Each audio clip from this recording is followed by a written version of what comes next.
Se tornar autoridade é um processo contínuo e isso se intensifica quando o nicho de mercado é um nicho muito específico. Hoje a nossa convidada é super especial. Nós vamos entender como em 18 anos de carreira a doutora Ayla Messias conseguiu se destacar no mercado de fonoaudiologia para crianças com transtornos neurodivergentes. Acompanhe nos próximos minutos.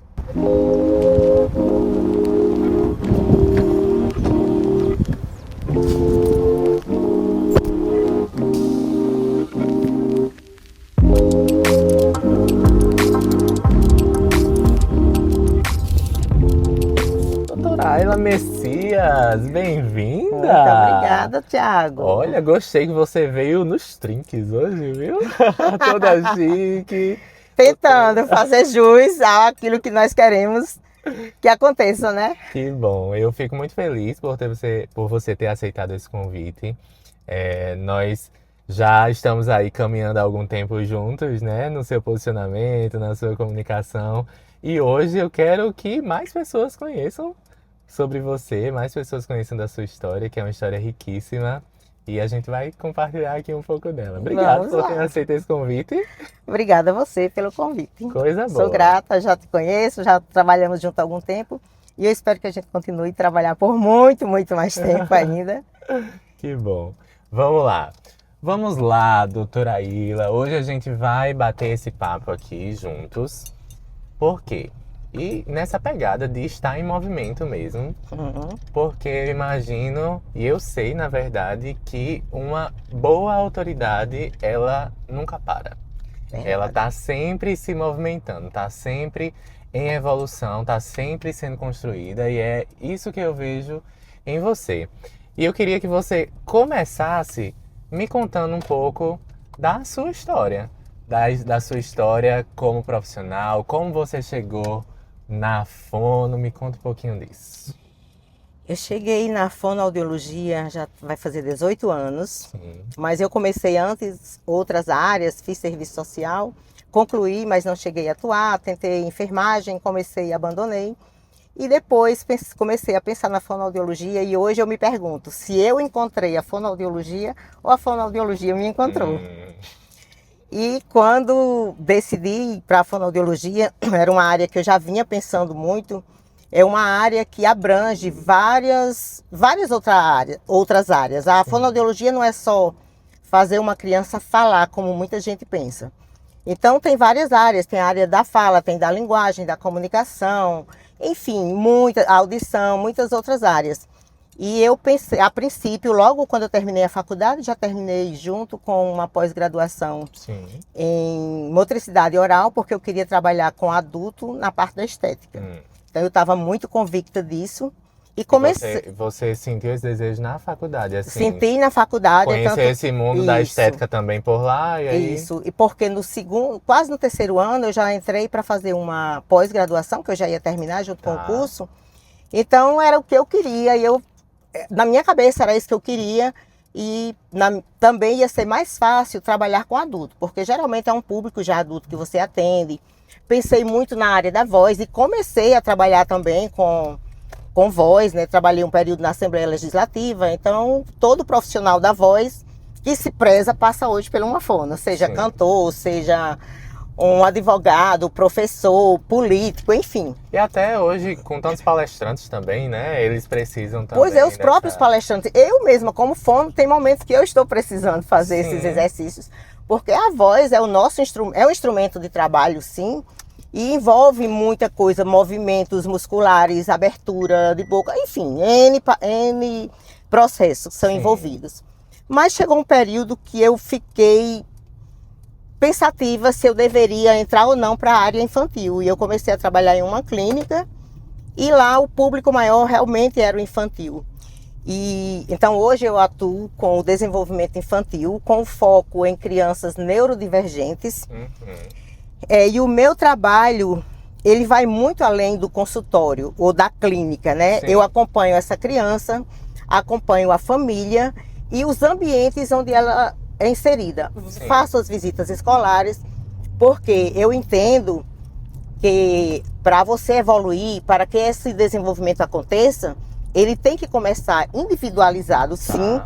Porém, com o passar do tempo, a gente precisa inserir na sociedade, inserir em outros ambientes. Então, eu comecei a buscar isso e eu acho que esse é um diferencial. E como foi assim que começou essa paixão mesmo? Porque hoje eu vejo que você é literalmente apaixonada por esse mundo da infância. E como foi que surgiu assim esse amor por essa área específica? Porque não é uma área fácil, né? É, essa trajetória, nem eu sabia que ia gostar tanto, né? Essa trajetória, ela não foi meramente sobre uma profissão, Tá. mas foi sobre pessoas, sobre propósitos. E eu comecei na área da saúde com o adulto e quando, no decorrer do caminho, eu Oh, fui, o depois povo do caminho, tá eu fui sentindo um direcionamento muito forte para o desenvolvimento infantil. E então eu fui entrando aos poucos, certo. não foi uma mudança repentina, foi gradativamente. E quando eu entrei nesse mundo infantil, eu vi que realmente ali era o meu lugar. Eu tinha me encontrado. E principalmente com os neurodivergentes, em especial as crianças com transtornos de fala, seja apraxia, transtorno de desenvolvimento de linguagem, atraso motor de fala e o TEA, né, que é o autismo. Era algo que na época da faculdade eu não queria, porque eu muito imediatista, eu falava assim, eu preciso fazer algo onde eu veja resultado O imediato. resultado tem que ser rápido, Tem que assim. ser O rápido, resultado nesse eu sentido quero era ter resposta, eu quero ter resultado. Então, para mim, eu não certo. precisava de uma propaganda, eu não precisava de estar na TV, eu não precisava de redes sociais. O resultado por si só falava. Era aquilo que você desse ali para o cliente no sentido de, olha, você conseguiu o que você queria quando você chegou aqui, né? Então Uhum. aí era o boca a boca, você Era o ia. boca a boca e ali encerrava. Certo, E quando isso começou a acontecer, eu comecei a sentir um vazio. Não, mas não é só isso, tem que ir além. certo. Não é bem por aí. E a questão dos adultos, muitas vezes eles desistiam fácil. Ah, eu queria só por um período. E quando eu entrei para esse caminho, entrei nesse caminho que eu ocupei esse lugar, eu vi que eu não estava ali para trabalhar somente com as crianças. Eu Uhum, estava trabalhando em mim e por mim. Porque eu perfeito. precisava sair desse imediatismo e começar a mudar os valores. E foi aí que eu vi que era um teste de paciência, onde cada conquista, por pequena que fosse essa conquista, era celebrada de uma forma assim grandiosa, com muita alegria, com muita satisfação e gratidão, Sim. tanto pelas famílias como por mim. Então eu vi que esse processo foi uma via de mão dupla. Eu gostei de entrar no neurodesenvolvimento para entender como é que o desenvolvimento acontece, o desenvolvimento humano acontece, mas eu também precisava desenvolver a minha mente, abrir mais para Hum, outras formas de ver e de pensar. entendi. Então isso fez total diferença. Quantos anos já são nessa fase aí? 18 anos. 18 anos. E o que é que você vê, por exemplo? Olha, lá no meu início, isso aqui era o que era mais relevante, né? Isso aqui era o que era mais importante. E hoje, assim, as principais diferenças, né, que você vê nessa trajetória. É porque bem no início, quando eu comecei a atuar, eu achei assim, será que isso vai fazer sentido? E eu entendi que fazia sentido, sim, quando eu começava a obter uma resposta, por mínima que seja. Eu vou dar um exemplo. Certo. A família chega, nos procura, vem encaminhado por alguém e fala, ah, eu te procurei porque o meu filho não fala. Uhum.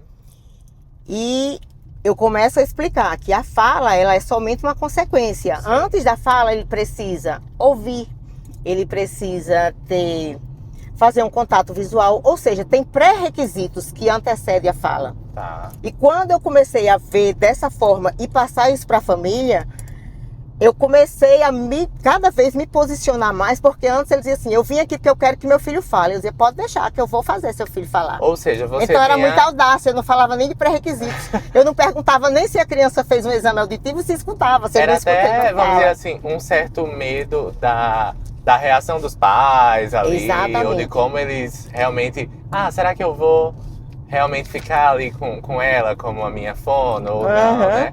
Eu acho que quando a gente fala de posicionamento, a gente fala muito sobre isso, né? Sobre a Isso. questão de você até dizer não mesmo, e muitas vezes. Porque Os sims, eles são mais fáceis, assim, de serem dados, né? Mas os nãos é que são muito relevantes, assim, olha, isso Exatamente. aqui não é dessa forma. Se você fizer dessa forma que você está pensando, você não vai ter o resultado que você quer. Então, assim, quem sabe disso? Profissional, né? Exatamente. Então, acho que é uma fase importante do posicionamento, é essa fase que você consegue dar não, né? Mas nesse período também você sai da faculdade e você vê que você não sai sabendo quase nada. Então ali tem muita teoria. Tá. E quando você chega na prática, o que você é estimulado pega a criança, não pode segurar muito tempo, tem que dar alta. E você queria seguir aquele ensinamento. E aos poucos eu fui vendo que isso não funcionava. Tá. E essa busca foi como? Foi sozinha. Eu fui buscando, fui enveredando por outras áreas, estudando, buscando coisas além da minha área. Perfeito. E a fonoaudiologia, ela mudou muito nos últimos anos. Tanto que quando a gente vai fazer visita escolar, algumas escolas hoje têm fonoaudiólogo, não para atender as crianças, mas para fazer orientação e encaminhamento. Tá. E quando nós começamos a falar sobre a criança tal que está com vocês, ele tem um transtorno motor de fala, e esse profissional que é da área de fono diz assim, mas o que é isso? Ele tem um transtorno, ele tem um desvio fonológico, Certo. que na época que a gente terminou, a criança que não falava só poderia ter duas coisas, ou desvio fonológico ou fonético. O fonológico é quando não fala, mas tem todas as estruturas adequadas, boca, língua, lábios, abertura. E tá tudo adequado. E o fonético é quando tem alguma alteração. Ele tem uma interposição de língua, ou falta dente, ou tem uma fissura palatina. Enfim, e as coisas hoje são muito diferentes. Quando não fala, a gente tem que ver o motor, porque a fala é o ato motor mais importante e mais utilizado pelo ser humano. Porque toda hora você está utilizando essas músculas para falar, para deglutir, para comer. E quando essa musculatura não está adequada, vai haver uma falha. Então eu enveredei, comecei a estudar isso. E essas coisas sobre o desenvolvimento, sobre o atraso motor, ela veio surgir assim, com mais clareza pra gente, basicamente em 2012, por aí. Eu terminei em 2007. Ou seja, muitos anos depois. Aí. E eu comecei a sair, porque eu vi que aqui em Natal eu não ia conseguir ir além. E comecei a viajar para buscar. Então, buscar técnicas, ciência. E essa mudança não veio só por técnicas, foi um conhecimento científico associado a técnicas, a empatia, associado a entender que para que eu avance ou evolua essa criança, eu preciso também ter empatia com a família, principalmente com as mães, que é quem mais chegam com essas crianças. Sim. E eu não preciso só acolher, eu preciso acolher e conduzir. Porque se eu acolho na hora que ela chega naquele luto, mas eu não direcionar, não conduzir, eu não fiz nada, porque ali ela encontrou um ombro, um colo, chorou, aliviou, mas depois ela volta para casa com aquela criança. E agora eu faço o quê aqui em casa com esse pacote, né? Sim. Uma coisa que me chama a atenção nessa conversa é sobre o seu interesse em continuar estudando, em continuar se capacitando, né? As viagens que você fez, os investimentos que você fez, que eu sei que não foram baratos. Não foram mesmo. Mas, e eu penso muito assim, né? Eu até já comentei isso em outro momento, que hoje as pessoas elas querem uma autoridade facilitada. Então, assim, e até o digital mesmo facilita isso de alguma forma, ou contribui para isso, no sentido de, eu abro o Instagram hoje, eu me autodenomino como especialista, e aí eu acho que as pessoas vão me ter como autoridade. E muitas vezes as pessoas têm mesmo. Por quê? Porque a pessoa tem uma habilidade de comunicação ali. Mas uma verdadeira autoridade, ela é feita com muito estudo, com muita técnica, né? Isso. E eu vejo que você, mesmo após 18 anos aí de carreira, continua se capacitando, né? Então, essa importância mesmo, assim, de continuar se capacitando. Como é que você encara isso no hoje, depois de realmente ter bons resultados, depois de realmente ter uma carreira consolidada? Como é para você? Eu encaro isso, Tiago, como uma necessidade. Sim. Eu acho que o profissional, independente dele querer ser o melhor ou não se trata disso, mas dele conseguir dar resultado, ter propriedade de falar com uma família, de até responder, eu consigo esse caso, ou esse caso não é comigo, eu não sei, porque tem profissional que tem uma capacitação, uma especialização e o pai chega com a criança, ela para não perder diz eu resolvo isso aqui. Certo. Mas quando você vai ver, a pessoa o profissional não sabe por onde começar. Uhum. E tem poucos dias uma mãe chegou para mim quando um pai falou: está demorando, nossa resposta não era só fala, a questão dele era outras, vai além da fala, é a comunicação. E o pai falou assim: eu não vejo esses resultados e você, mãe, que tem tempo de ir porque eu estou ocupado, parece que não acompanha. Ela disse: não, quando eu fui procurar, eu morava em São Paulo, em Ribeirão Preto, e lá em Ribeirão Preto essa criança passou um tempo com uma fono e não deu nenhum resultado. E ela falou para a fono: se estou indo embora, vou morar em Natal e não sei quem procurar. E essa fono me indicou, eu não sei quem é, mas com certeza alguém que me viu, porque de 2017 até 2023, você me encontrava mais em São Paulo do que aqui. Certo. E alguém poderia perguntar: e como é que trabalhava? Porque nesse período eu já coloquei pessoas para trabalhar para mim. No início eu trabalhava sozinha, eu não queria ninguém, com medo de dar algum erro, então era muito... Muito fechado. Muito fechada. Assim, era tipo era assim, como se... eu tinha que resolver tudo e não queria ninguém por perto. E quando eu vi que Isso foi até que ano? Isso foi mais ou menos até 2015, 14, 15 eu acho. Certo. 2015 eu já coloquei uma pessoa para trabalhar, no 2014 já coloquei uma pessoa para trabalhar comigo, inclusive a mãe de um paciente, que ela era fono. E daí eu fui observando e adquirindo confiança, passando. E a gente pode filmar as sessões uma das outras, eu filmava para depois analisar o que estava ok, o que não estava. Certo. E eu vi que estava saindo assim, o discipulado estava sendo bom, elas estavam seguindo.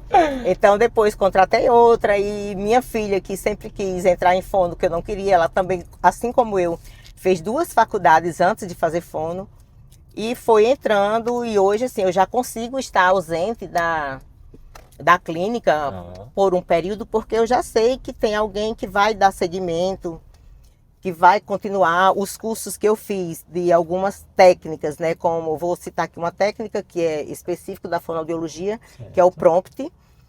Esse curso... PROMPT não é só coisa do ChatGPT, é coisa de Não, também. O PROMPT é uma ajuda muscular. Você dá uma ajuda no músculo para que a criança vai emitir um fonema, abre a boca e não consegue voltar. Então eu vou dar esse auxílio para voltar. Certo. Ele vai falar um fonema P, não sabe como fazer uma junção de lábios.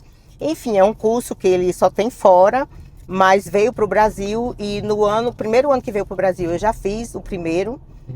6 meses após eu já fiz o segundo. Tá.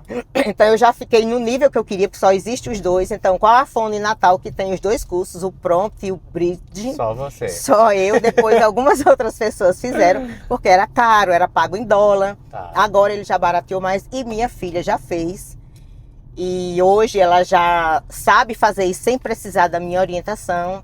E vem recebendo convites até para ir para fora do país, para um estágio. Que legal. Vai ter uma imersão agora em maio. Ela foi convidada para estar com o nosso paciente daqui de Natal, que ele também tem uma supervisão em Recife. Ela foi convidada para passar uma semana lá. Tá. Então assim, eu estou mais segura segura no sentido de que se eu não estiver aqui, mas tem alguém que sabe o que está fazendo. Sim. E eu estou muito feliz por eu ter buscado. Ela tem ido, eu não preciso pedir que ela faça. Às vezes ela até já diz: será que eu devo fazer isso agora? Tem muito curso, você tem que fazer todos. Tem que fazer todos. Então, porque isso faz toda a diferença. Isso nos dá a propriedade para chegar para uma família e eu não ter que estar me explicando demais por que seu filho tem que ficar aqui. Para começar, eu nem falo tem que ficar. Procura por quem você veio, qual é o seu objetivo. E ao contrário do que eu falei lá no início, quando o pai falava: eu quero que meu filho fale, eu dizia: tá certo, eu vou fazer falar. Hoje eu escuto e a minha resposta é: você quer que a gente faça uma avaliação? Sim. Pode fazer agora? Não, não é bem assim que acontece. Porque quando a gente terminou a faculdade, era assim, eu fazia uma anamnese, que é a primeira entrevista, com a criança brincando, terminava ali, fazia 2 perguntinhas à criança, ali já era anamnese e avaliação. Meu Deus, isso não existe. E tem muita gente que ainda faz assim. Ainda existe, porque tem uma outra fono que trabalha comigo hoje e ela tinha alguns horários livres, ela foi trabalhar numa clínica de plano de saúde. Certo. E quando chegou lá, que ela ia avaliar, as outras olhavam para ela, e por que você faz isso tudo? Por que esse tempo todo? O que você está usando? Protocolo, e para quê? Então, porque a avaliação ela era muito qualitativa. Certo. E a qualitativa não é suficiente. Precisa sim de um olhar, você ter aquele olhar clínico, o olhar de experiência, mas você precisa de um protocolo quantitativo para quantificar até para que sejam cientificamente esses dados saiam. Hoje, quando se fala cada 36 crianças nascidas uma é autista, é porque graças aos protocolos e uma avaliação bem feita. Entendi. Então, Por exemplo, é como se antigamente tivessem a gente olhava. crianças autistas com muita quantidade ali, mas as pessoas não conseguiam identificar porque elas não tinham isso. acesso às informações. Não tinha acesso e eram principalmente os leves, porque os mais graves era mais fácil, né? Sim. É uma criança que não fala, que não é totalmente dependente, mas antes se dava vários diagnósticos. Sim. O último que se chegava era o autismo. E olha que o autismo já tem, eu acho que uns 70 anos que se estuda sobre isso. Sim. E ainda tem muito que se aprender sobre. Tem muito preconceito. Tem preconceito, se fala da inclusão, mas a inclusão no Brasil começou inversa, né? Já quer que as escolas e todos os ambientes estejam preparados, sem haver essa preparação, porque primeiro tem que preparar para poder isso acontecer. E da forma que está, isso vai assustar muita gente. Sim. Mas colocar uma criança com um transtorno, uma criança neurodivergente, digamos que num nível 3 de suporte numa escola, e querer adaptar essa criança sem os profissionais estarem preparados para isso, até porque na escola eles estão preparados, eles são da educação, eles não têm nenhuma obrigação de saber tudo isso. Uhum. Então, quando se desorganizam, não sabe o que fazer, quando a criança entra numa birra, numa crise, não sabe o que fazer, é porque começou da forma errada, tinha que começar preparando as escolas. Sim. Para poder depois você receber essas crianças. Mas da forma que está, é como se você colocasse lá e aí adapte essa criança ao mundo de hoje, à sociedade. E inclusão não é isso. Inclusão é pertencimento. Ele precisa pertencer àquele ambiente, seja o ambiente familiar, seja o ambiente escolar, seja o ambiente clínico. E para que ele pertença, ele precisa ser compreendido e ser aceito. Isso é muito bom. Eu vi um vídeo que você até publicou. Eu acho que foi do Dr. Salomão Schwartzman. Não, nem foi. Foi um atendimento seu que você foi fazer, levou um dos seus pacientes ao shopping, porque você entendia que ele precisava ter essa integração com o mundo real, vamos dizer assim. E depois ali você aplicou as técnicas certas. Eu imagino que até ele chegar nesse momento foi um processo. Sim, mas... eu vou até falar sobre isso. Mas assim, eu fiquei tão feliz de ver ele ali, mesmo sem conhecer. Mas as respostas foram super compreensíveis, não foi? Deu para entender? Deu para entender e ver ele num lugar que talvez ele não iria antes, porque ele se sentiria desconfortável, talvez, mas que faz muito bem a ele, que era o Game Station, né? Então é um lugar onde a criança realmente precisa ir para desopilar, enfim. Então, é onde ela precisa ser inserida, ser incluída. E quando você me fala de inclusão, me vem exatamente esse momento. Por quê? Porque ele foi incluído no mundo onde outras crianças viveriam. O vídeo foi curto, não dava nem pra gente explicar melhor. Porque essa ideia já vem de muito tempo. Quando eu saí de um mero consultório e entrei para uma clínica, era o que eu não via nas clínicas que eu trabalhava, era um acolhimento à família. Então, eu preciso acolher. Sim. E depois eu fui além, porque eu tenho crianças que chegou para mim com 1 ano e meio e hoje estão com 12, 13 anos. Então, essa criança já vai se cansando de estar no mesmo ambiente, né? Eu vou ficar o tempo, tem umas que faz, aqui não tem mais o que fazer. Então, eu cheguei a gastar muito dinheiro com recursos, porque semestralmente eu tinha que ter brinquedos variados, porque senão para ele era... Aqui não tem nada, é as mesmas coisas. Entendi. Porque se torna cansativo. E eu comecei a entender e a estudar e ver e observar que em outros lugares, outras capitais, cidades, países, esse método já estava ficando mais, não vou dizer defasado, mas estavam sentindo a necessidade de ir além. Sim. Então era sair para atender essa criança fora. Para isso, nós precisamos, como eu falei lá no início, começar dentro de um consultório, o atendimento individualizado. E quando a gente observa que essa criança já está preparada, conversa com a família, diz, ó, precisamos sair da sala, precisamos sair do consultório e agora nós vamos para escolher um local. Então, converse com a família.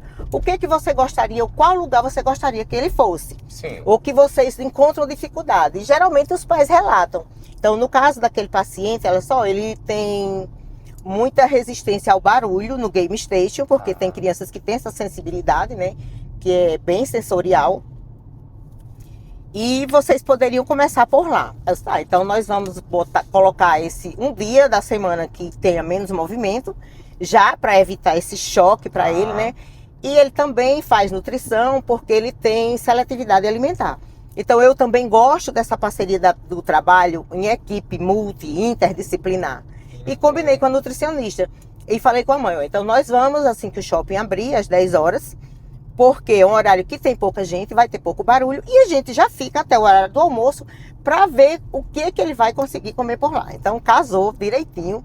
E nós fomos. Então, quando cheguei àquela entrevista, eu perguntei a ele se ele estava gostando, porque tem dias que a criança fala assim, eu não quero mais ir para a clínica. Sim. Porque estão saturados, é muito tempo, né? E viu, por exemplo, nesse caso da pessoa que estava ali, do 1 ano e meio até os 12, viu aquele ambiente por muitos anos? Por muitos anos, já tá muito acostumado. Ainda bem que alguns, né? eu mudei só 3 lugares, eu não sou muito de mudança, Sim. né? Uma que começou comigo de 1 ano e meio foi na Odontoface, depois eu fui para outra clínica até abrir ali a Elo na Lima e Silva, né? Sim. Tem uma que tá com 14 anos, quando eu falo assim que vai dar alta, ela fala, por favor, não.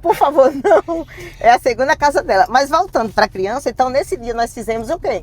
Era cedo, foi início de semana, e a primeira pergunta que eu faço para ele, eu vou poder falar o nome que a mãe autorizou, expor, né? Rafael, você gostou de hoje? Está gostando? Ele, sim. É legal, um ambiente diferente? E ele fala, sim. Aí eu, mas o que você mais gostou? Aí ele disse, porque hoje tem poucos visitantes. O que ele quis dizer? Tem poucas crianças, tem pouca gente. Sim. Porque quanto mais criança, mais barulho dentro do Game Station, né? Ele ia se incomodar mais. Ele ia se incomodar. Eu disse... Talvez ele nem conseguisse ficar. Talvez ele nem conseguisse ficar muito tempo. Eu disse, tem barulho hoje? Está incomodando? Ele, não. E luzes? Porque alguns têm nos brinquedos que piscam e incomodam também algumas crianças. Não. Aí eu perguntei se ele queria outras vezes, né? E ele foi falando que sim. E eu quis mostrar para quem me segue, que isso realmente faz toda a diferença. Aquele dia foi no shopping, nós já estamos com o próximo agendado para o Parque das Dunas. Que legal. Porque eu fiz uma pergunta a ele também no vídeo. Na próxima, a gente pode levar um amigo? Sim. Porque algumas crianças com TEA, eles têm essa dificuldade de interagir com outras crianças. Eles Sim. até interagem bem com adulto, mas com crianças têm dificuldade.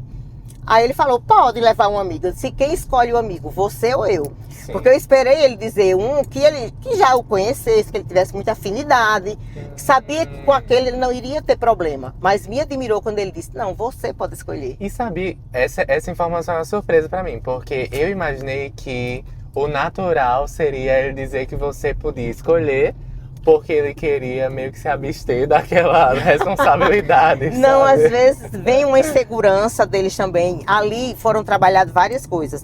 A entrevista, as respostas dele, ele fez um contato visual sustentado o tempo inteiro.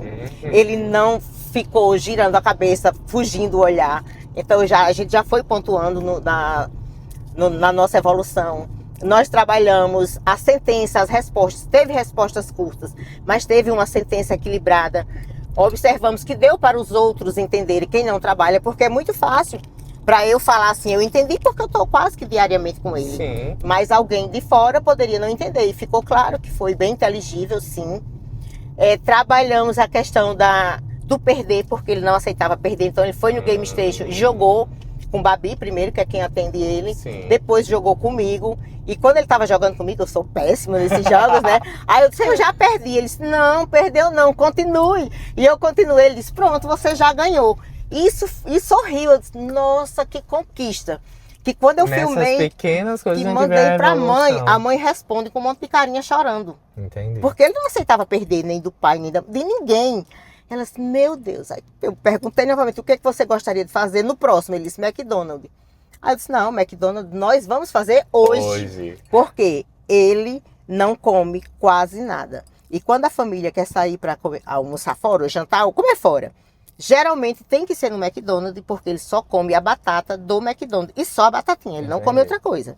Então, os pais, e se desse a batatinha para ele, para depois os pais irem para outro restaurante, ele não tinha paciência de esperar. Entendi. Então, era algo que eles queriam. E nós começamos quando terminou o tempo do Game Station, fomos para os restaurantes, começamos a entrar no restaurante para trabalhar a partir do cheiro, que a criança seletiva ou o ser humano seletivo se incomoda com cheiro de comida. Tá. E para minha surpresa, tinha coisas que ele não conhecia. Eu peguei uma colher lá e tinha um self-service, né, feijão preto. Aí eu disse, você quer isso aqui? Ele disse, não.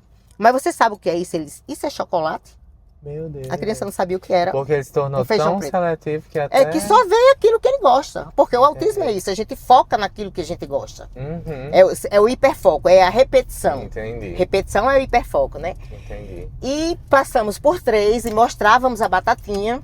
E ele não. Quando nós chegamos no Camarões, aí a gente pegou assim, aí depois disse, você vai escolher. Aí ele pegou a colher lá e olhou a batata, olhou e fez, é fininha e é sequinha, essa eu quero. Aí colocou uma porção no prato, minha filha complementou, eu disse, pronto, Rafael, esse é o seu almoço? Ele, é. Eu disse, agora você vai pagar. Então a mãe tinha dado dinheiro e tinha dado um cartão. Certo. Vamos trabalhar também a autonomia. Foi Legal. tanta batatinha que o valor deu R$6,40. E ele estava, quando ele olhou o dinheiro, ele disse, aqui tem 7. Eu disse, você dá os 7. Aí ele disse, mas eu tenho troco. Uau, feliz da vida. Tem sim, você vai ter troco. Ele disse, é R$1? Eu disse, raciocínio? Ele disse, não, é bem menos.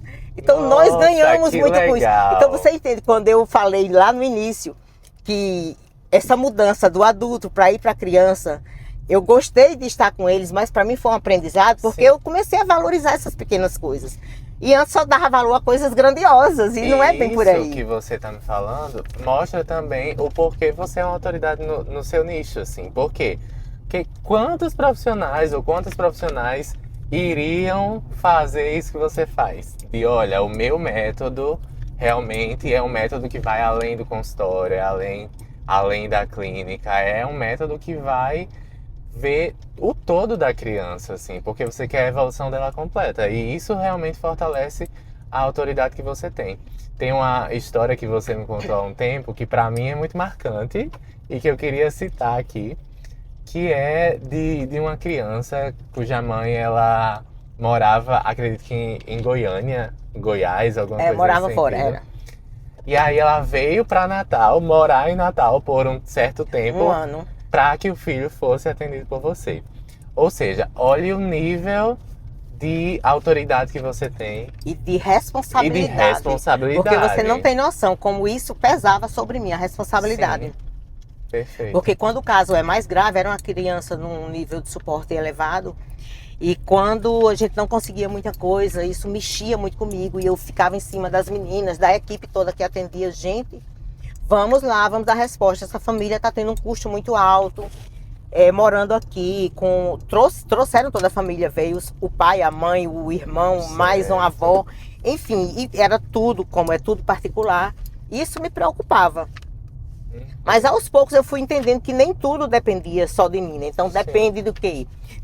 Dos pais, da assistência, do acompanhamento dos pais, ouvirem o que a gente tem para passar, e eles tentarem em casa. Afinal de contas, eles não moram, também, né? eles não moram na clínica, então tem que colocar em prática, porque no final de cada sessão que você entrega, a gente dá um feedback. Sim. Hoje foi trabalhado a habilidade X, uma habilidade de mando, que quando ele quer uma coisa, ele não vai pegar sozinho e não vai apontar. Certo. Ele vai pedir determinadas coisas, ele já foi treinado e ele já tem habilidade para pedir, eu quero isso. Então os pais têm que dar essa continuidade, porque eles passam mais tempo em casa Perfeito. do que em qualquer outro ambiente. Vamos para a escola? Sim, porque vamos orientar a escola, o que pode exigir, o que não pode, de que forma deve exigir. Se é uma criança com apraxia, não dar uma palavra longa, não exigir ponto a ponto. O que é ponto a ponto? Todos os fonemas estarem corretinhos, porque ainda não chegou naquele nível. Então a gente faz um trabalho com todos para sair desse mundinho lá do consultório e jogar lá fora, e botar para o mundo, para a vida. E Sim. dizer, agora eu estou preparado. Eu estou preparado para ir para um supermercado, porque eu sei perguntar quanto custa uma pipoca, por Sei se eu exemplo. vou receber um troco ou não.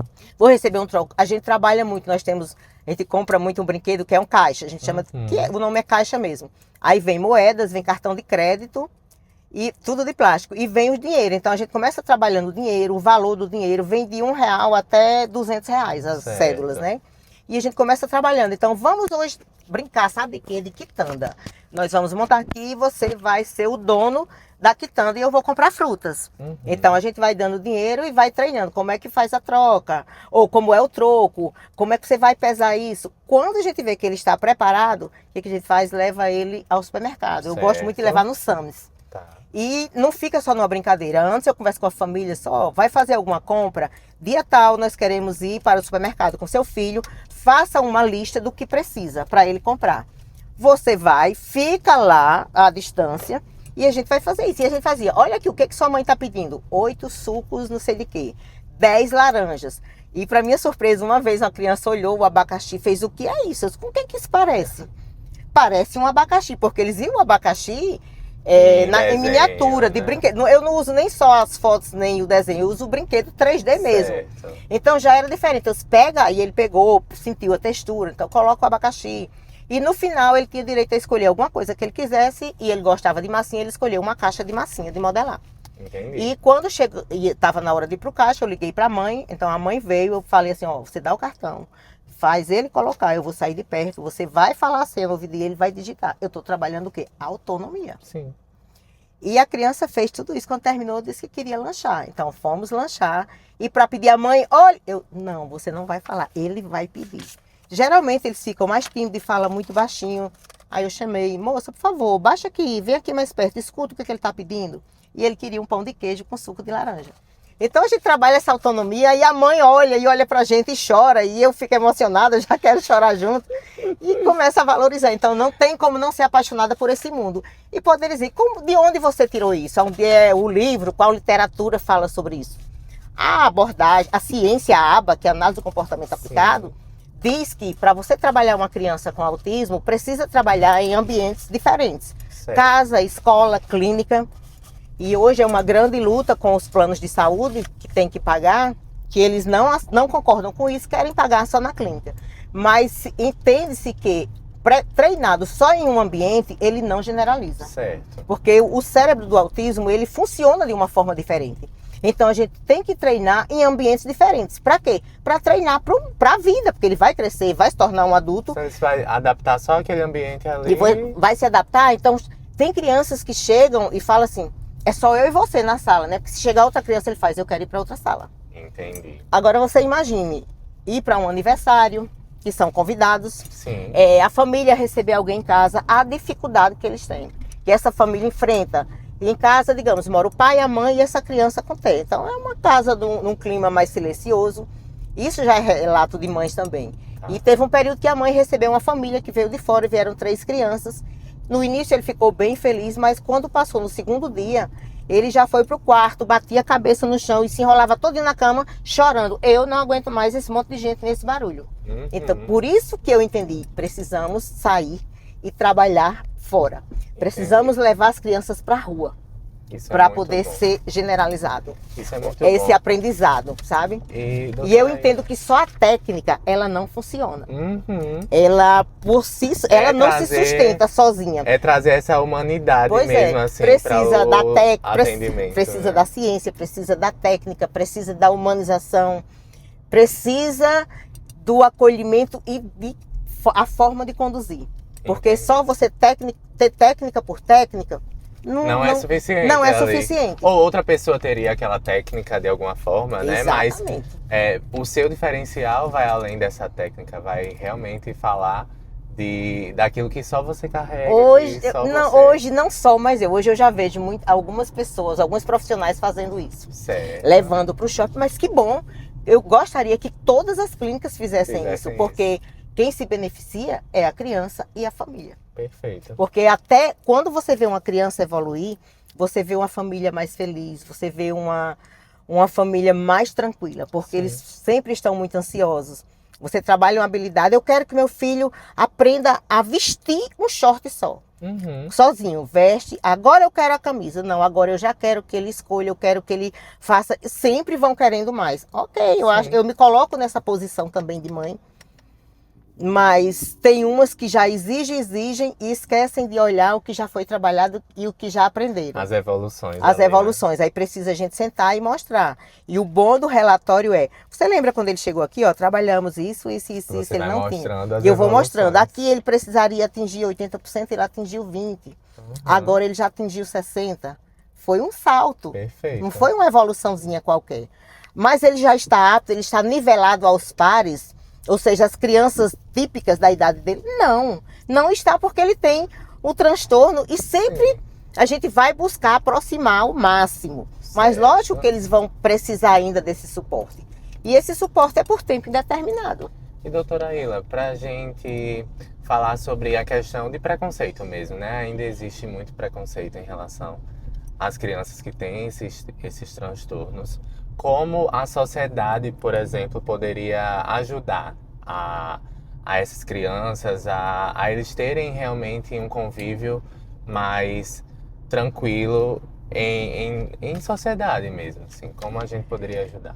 Tiago, hoje com as redes sociais aí que todo mundo tem acesso, precisa somente ter um pouquinho de interesse e ler mais. Porque hoje, se você botar o termo TEA, ou autismo, ou neurodivergência, que vão sair vários tipos de transtorno, é muito fácil você entender. Mas as pessoas não querem ter esse trabalho, Sim. que na cabeça deles talvez seja perder tempo para estudar alguma coisa ou ler sobre algo que eu não convivo, que nem tem na minha família. Tá. Gente, isso é falta de empatia. Nós vivemos em meio às diferenças. Sim. Então, uma criança neurodivergente, ela é diferente. E ela não é diferente porque ela quis, porque a família decidiu. Ela veio diferente e ela tem que ser aceita. Então, minimizar esse preconceito é você, no mínimo, procurar saber o que é e como se comportar. Eu vou dar um exemplo que era há algum tempo, se você visse uma criança no supermercado ou no shopping, no chão, batendo as pernas, gritando e o pai olhando, alguém passava e dizia, isso é falta de moral ou falta de peia. Sim, verdade.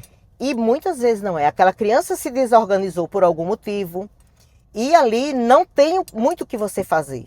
Se você começa, eu acho que eu já falei sobre isso, sobre como cuidar na crise da birra. Na hora dessa crise, que ele está tendo uma crise. Tem crianças que você nem pode tocar. Você tem que olhar, se afastar e ir chegando aos poucos alguém que tenha mais intimidade, ou o terapeuta, ou a mãe, ou o pai, e perguntar, eu posso lhe tocar? Você quer um abraço? É dessa forma. Então a sociedade não entende isso e se via birra diz, olha, o pai fica olhando e não faz nada. Porque é muito fácil você apontar o outro, Sim, né? É muito fácil você não entender o que se trata ali, ver que em aeroporto é muito comum acontecer, e ver gente maltratar, não querer deixar entrar na fila. Agora, graças a Deus, já tem um cordãozinho de identificação. Sim. Para entender que alguns não conseguem esperar para ver se minimiza esse tipo de tratamento. Entendi. É preconceito, é rejeição. Aí ainda abrem a boca para falar de inclusão. Meu Deus, que inclusão é essa? Estamos longe ainda, não é? Muito longe. Essa semana, agora na Semana Santa, eu viajei com um grupo e me surpreendeu, não sei onde eu estou, acho que o autismo me acompanha, não sei se é por mim mesma, ou eu nem sei porquê, ou a rotina, né? Mas eu não falei, porque eu disse que eu não queria falar de nada disso nesse final de semana, eu queria estar totalmente off, mas surgiu o assunto, eu acho que é por... Aqui falaram alguma coisa do neto do meu tio. Certo. Aí eu achei interessante, porque a pessoa que fez essa pergunta não é tão velho, acho que ele deve ter uns 60 e poucos anos, e falou assim, ei, por que hoje todo mundo quer ser autista? Aí eu olhei como é, todo mundo quer ser autista. Sim, todo mundo quer ser autista. Olha, e hoje, falar do autismo no sentido pejorativo, ou com perguntas que não tem nada a ver, isso me incomoda de uma forma, porque você está tocando na parte que eu mais amo, que mais tá intrínseco em mim, sabia? Sim. Você fala disso porque eu me sinto ali responsável por trabalhar com essa comunidade. Aí eu olhei para ele e disse, você já viu um autista? Não. Você não conhece ninguém autista? Ele disse, não. Eu disse, então talvez por isso você esteja dizendo isso.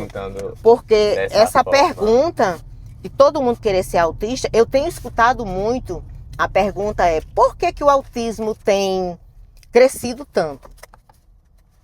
E se a gente parar para observar, quando eu digo a gente, nós da área, porque a gente está sempre buscando, sempre Sim. estudando, o autismo nível suporte 3, nível 3 de suporte, quase não tem mais. É raro você ver. E antigamente era o que mais se via.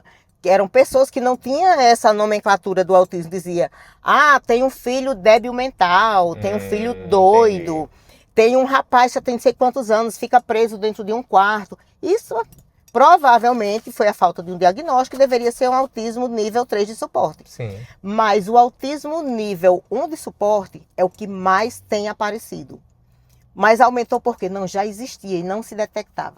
Entendi. E essa semana, como esse mês de abril é o mês do autismo, né? Dia 2 foi o dia da conscientização sobre o autismo. A gente tá gravando dia 9 de abril, né? Sim. O mês de abril todo vai se falar sobre isso. E Dr. Salomão Schwartzman, que é de São Paulo, para mim é uma sumidade. Foi alguém que fez muita diferença para mim também quando eu fiz uma imersão com ele. A forma que ele fala, ele explicou muito sobre isso. Ele diz, tem pessoas hoje que qualquer comportamento diferente é autista. E não é bem assim. Mas tem pessoas que têm esses comportamentos e a gente tem que ver os marcadores.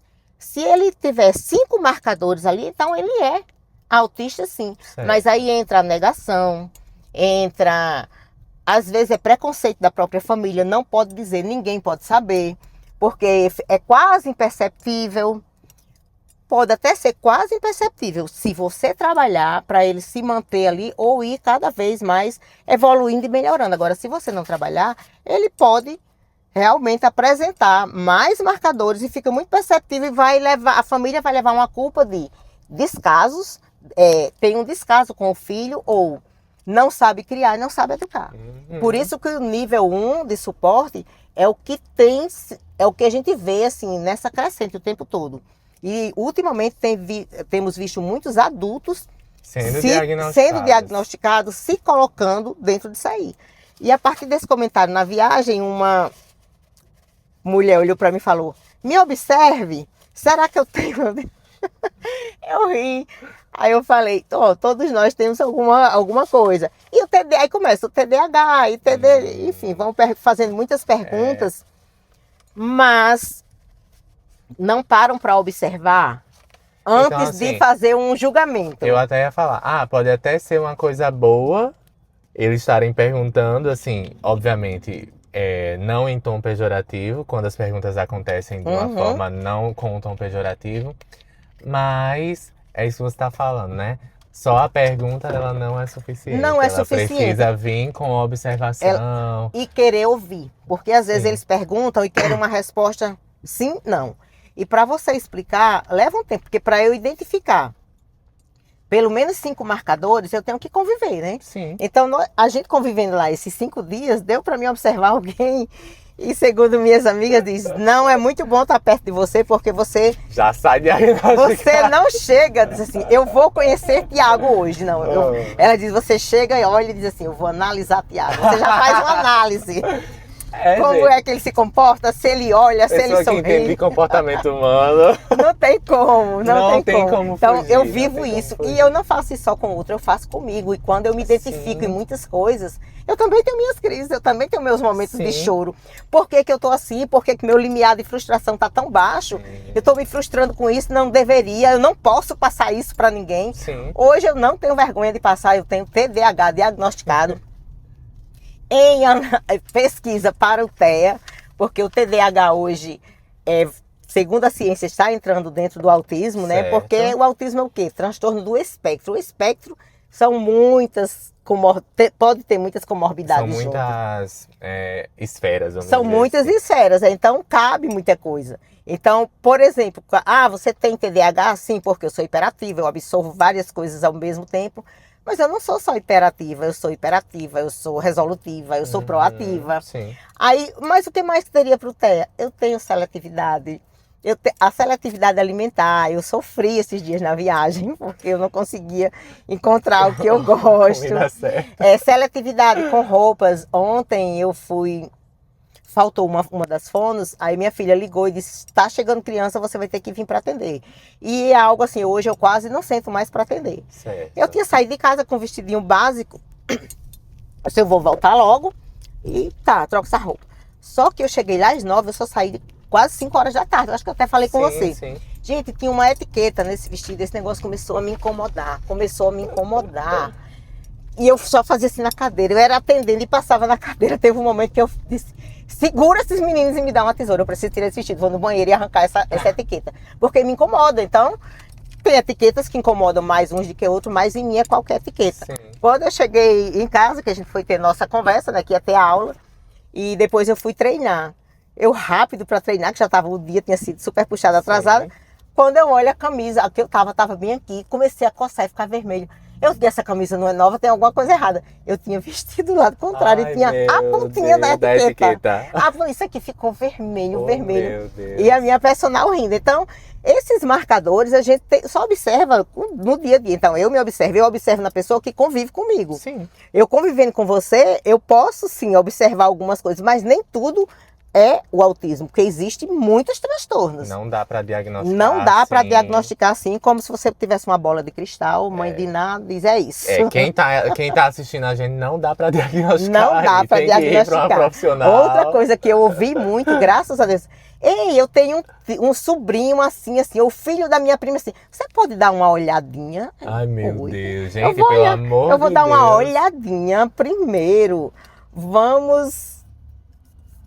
o que eu queria dizer? É até uma falta de respeito, de alguma forma. Tipo assim, né? você dá uma olhadinha, numa olhadinha, eu não consigo saber o que essa criança tem. Gente, porque... e não é uma roupa, né? Você vai não entra roupa, numa loja, vou dar uma olhadinha aqui. Nessa calça jeans. Não Pelo é assim. Pelo amor de Deus. Aí, não dá. Eu posso até... Tem casos que eu vejo que a família está muito preocupada e não tem condições de pagar, então eu tenho aquela meta no decorrer do ano, ter fazer alguns atendimentos social e não cobrar. Então, alguém me pediu um dia desses aí: a mãe está muito preocupada, tal, com o filho assim, eu trago esse filho. Fiz a entrevista, que a gente tem o valor da primeira entrevista, que é a anamnese, da avaliação e os procedimentos. Sim.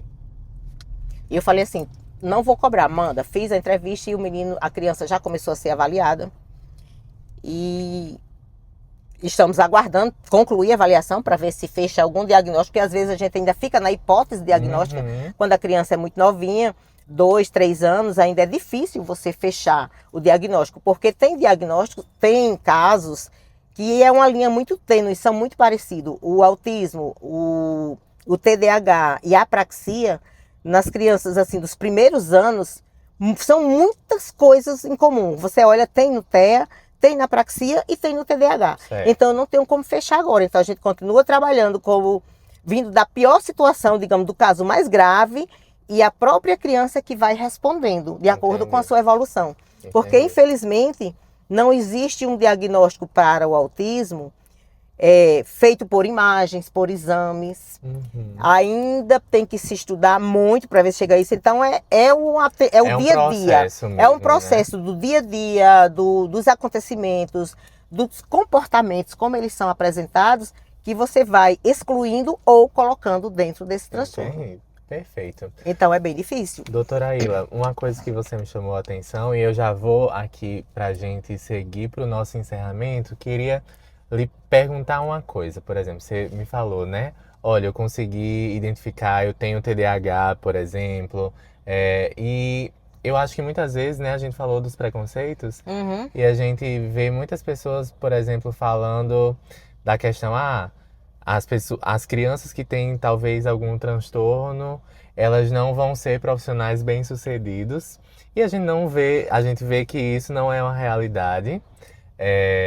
Você mesmo com o TDAH é uma profissional muito bem sucedida. Provavelmente você conhece histórias de crianças que se tornaram adultos autistas e que são muito bem sucedidos.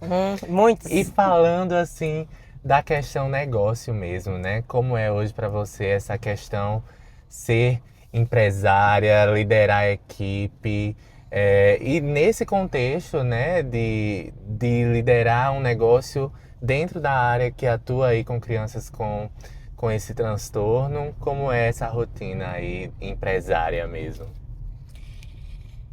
Olha, para mim foi bem mais difícil essa área empresarial. Sim. Mas eu me vi, chegou um momento que foi necessário, porque eu sozinha eu não conseguia fazer tudo, a demanda era alta. E eu fui comecei a querer trazer profissionais que vinham agregar a equipe. O fono sozinho não consegue fazer tudo, precisava do TO, precisava do psicólogo, precisava do musicoterapeuta, psicopedagogo. E esse sonho foi aflorando e foi no período, eu costumo dizer que eu cresço no período de crises, né? Porque se o problema está muito grande, é aí que me inspira, me instiga a ser mais ousada. Aí dá essa... Uma injeção assim, agora vai no meio disso aí. O problema está acontecendo, a força surge. Então foi em meio à pandemia, quando eu decidi sair de uma sala para pegar uma casa, convidar uma equipe. Depois ficou cada um dentro da equipe multidisciplinar, eu não passei a gerenciar tudo. Sim. Mas eu já fiquei com 3 salas, então já foi um avanço, contratei mais pessoas.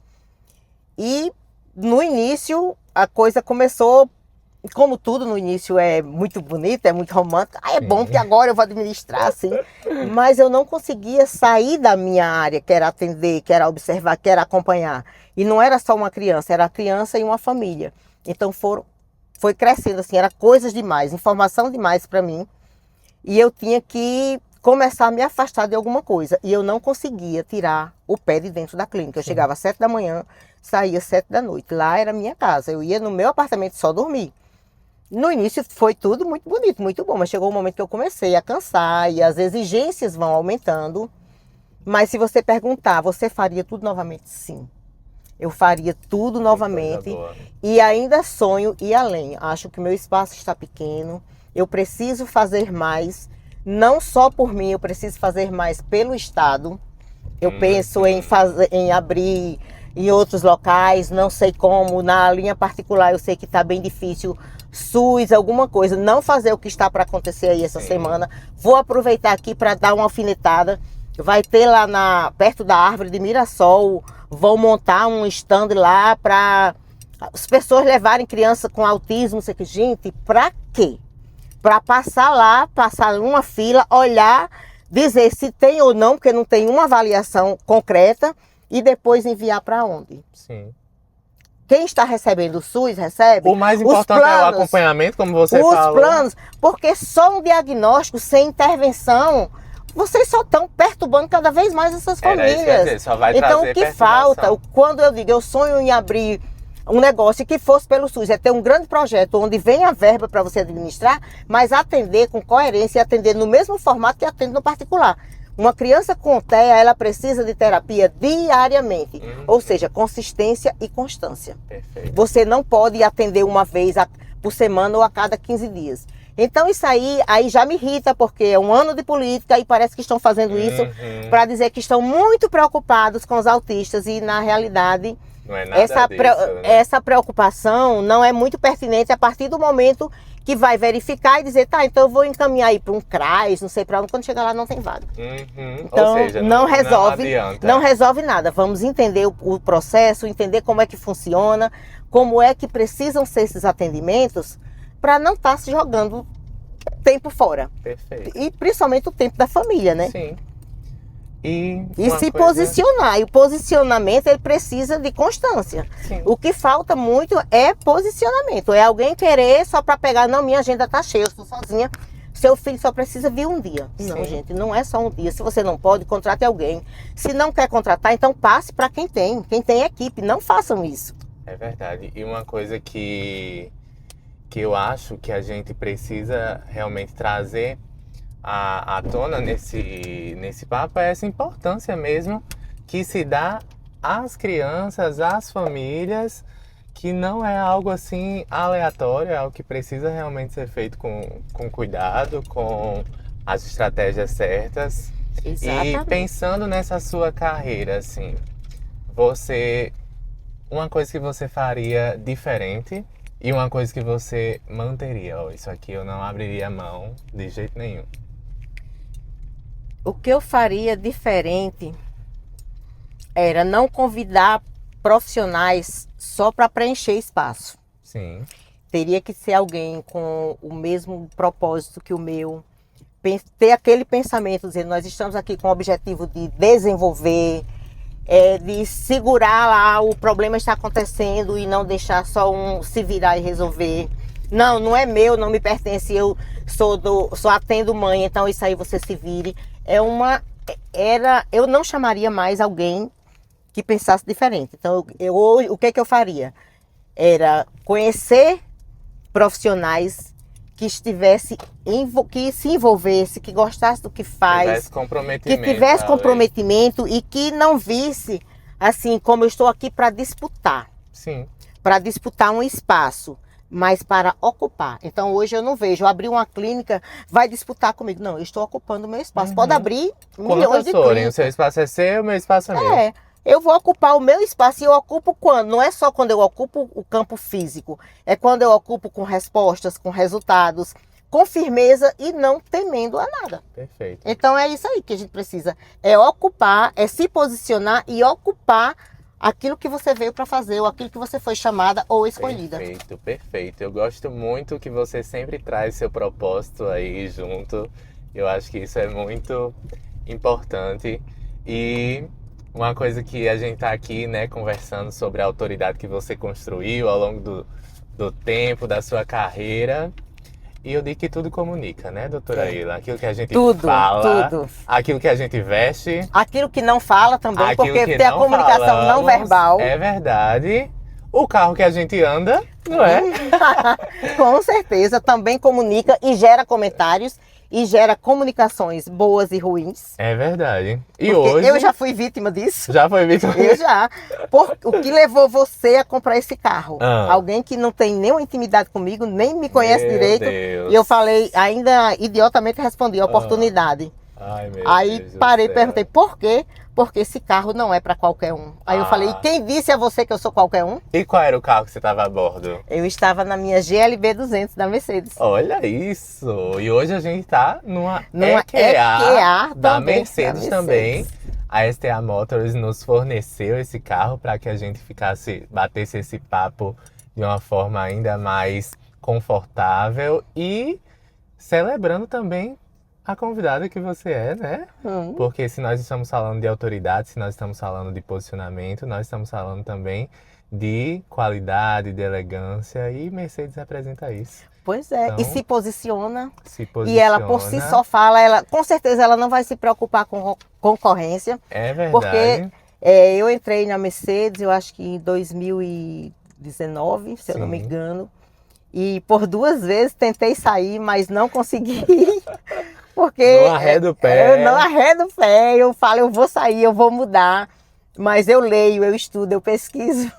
E alguém gosta de carro, você é igual a mim, você gosta de carro eu gosto de carro. Primeira pergunta que eu faço, como é que é?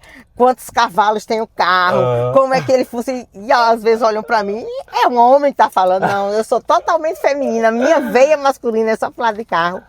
Então, assim como a Mercedes, que ela se garante e que ela é uma empresa bem posicionada em todas as esferas, a gente tem que ocupar o nosso lugar, tem que se posicionar e ocupar o seu lugar e não temer. É verdade. Porque isso traz segurança.